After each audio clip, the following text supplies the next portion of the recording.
Okay, here we go. I was listening to a debate the other day, and it involved Douglas Wilson. Let's see who we got here. James Dennison, Lee Strobel, William Lane Craig against Christopher Hitchens. Very, very good debate. Really enjoyed it. A little bit better than some of your average debates because the scale was tipped a little bit, but Hitchens held his own. He pulled it out as usual. Um, so what I'm going to do is give you the opportunity to listen to the debate, and I'm going to inject a little bit of my own thoughts into it as we go along. So definitely it's worth a listen. Enjoy it, and let's get on with it. A little more than 4 decades ago, America was told God is dead. But a funny thing happened on the way to the funeral. The God hypothesis refused to die. And today, strong majorities of Americans continue to believe in God, and there has even been a resurgence of theism in the academy. According to one of our panelists, Dr. William Lane Craig, author of Reasonable Faith, Christian Truth, and Apologetics. Dr. Craig is research professor of philosophy at Talbot School of Theology. Yet the atheists have not taken all this good news, from the Christian perspective at least, lying down. Rebranded as the new atheists, in recent years they have gotten off the mat and come out swinging. And with us today is one of their most accomplished pugilists, Christopher Hitchens, who is a contributing editor for the Atlantic Monthly and Vanity Fair. Christopher is author of God is Not Great, How Religion Poisons Everything. Also with us is Douglas Wilson, co-author with Christopher of the book Is Christianity Good for the World? Doug is a pastor of Christ Church in Moscow, Idaho, and a senior fellow at the new St. Andrews College. Another of our panelists is Lee Strobel, formerly with the Chicago Tribune. Lee is author of The Case for the Real Jesus, The Case for a Creator, and other bestsellers.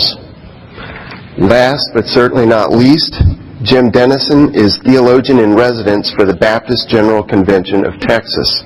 He is author of the book Wrestling with God, How Can I Love a God I'm Not Sure I Trust? Please, won't you welcome all of our guests again?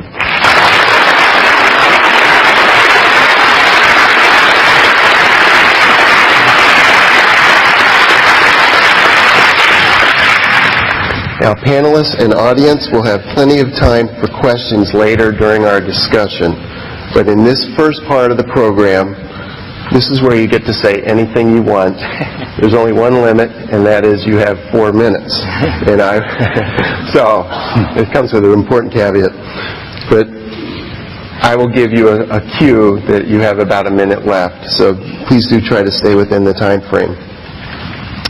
I'll cue you, and we'll start with Lee Strobel. Go ahead, Lee. Thank you, Stan. There was a time in my life when I would have been an enthusiastic supporter of Mr. Hitchens' positions, since I used to be an atheist. That was until my wife, who was an agnostic, became a follower of Jesus, and I was encouraged to use my legal background and my journalism background to systematically investigate if there was any credibility to the Christian faith. It took me 2 years of my life to do that. And I just want to hit on a couple of things that I learned along the way. First thing I looked at was the scientific evidence pointing toward God. First, from cosmology.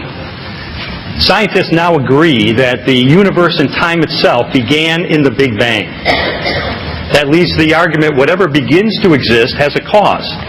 We know the universe began to exist, therefore the universe has a cause.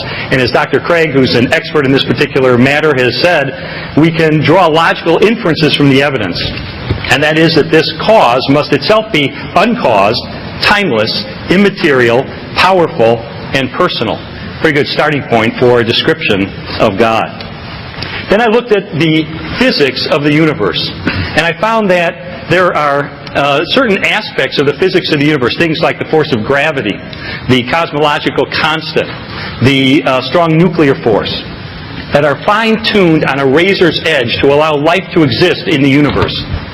In fact, they are so finely tuned that to such an incomprehensible degree that I think it makes a naturalistic explanation pretty silly, and it points more powerfully toward the existence of a creator. Then I looked at the evidence of biological information, that inside every cell of every living thing is volumes of biological information. That is, in the form of DNA, which spells out the precise assembly instructions for the proteins out of which the organism is made.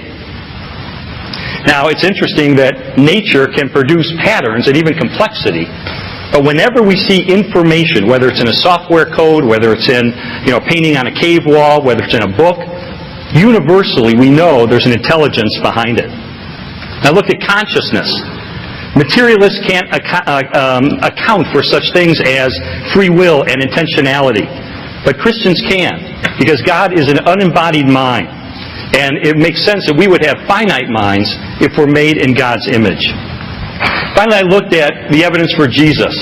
And I personally found extraordinarily compelling evidence that he, first of all, made the claim that he's divine. And then secondly, he backed up that claim by his resurrection from the dead. I used to think that the resurrection was a mere legend.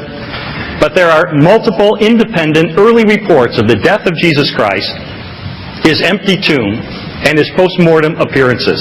In fact, we have a report in the form of a creed of the early church on the resurrection of Jesus, mentioning specific eyewitnesses, including skeptics, that has been dated back by scholars from a wide range of theological belief, including atheists, to as early as 48 months after the crucifixion of Jesus, and therefore the beliefs that make up that report go back even earlier, virtually to the cross itself. So there's not enough time for legend to have developed.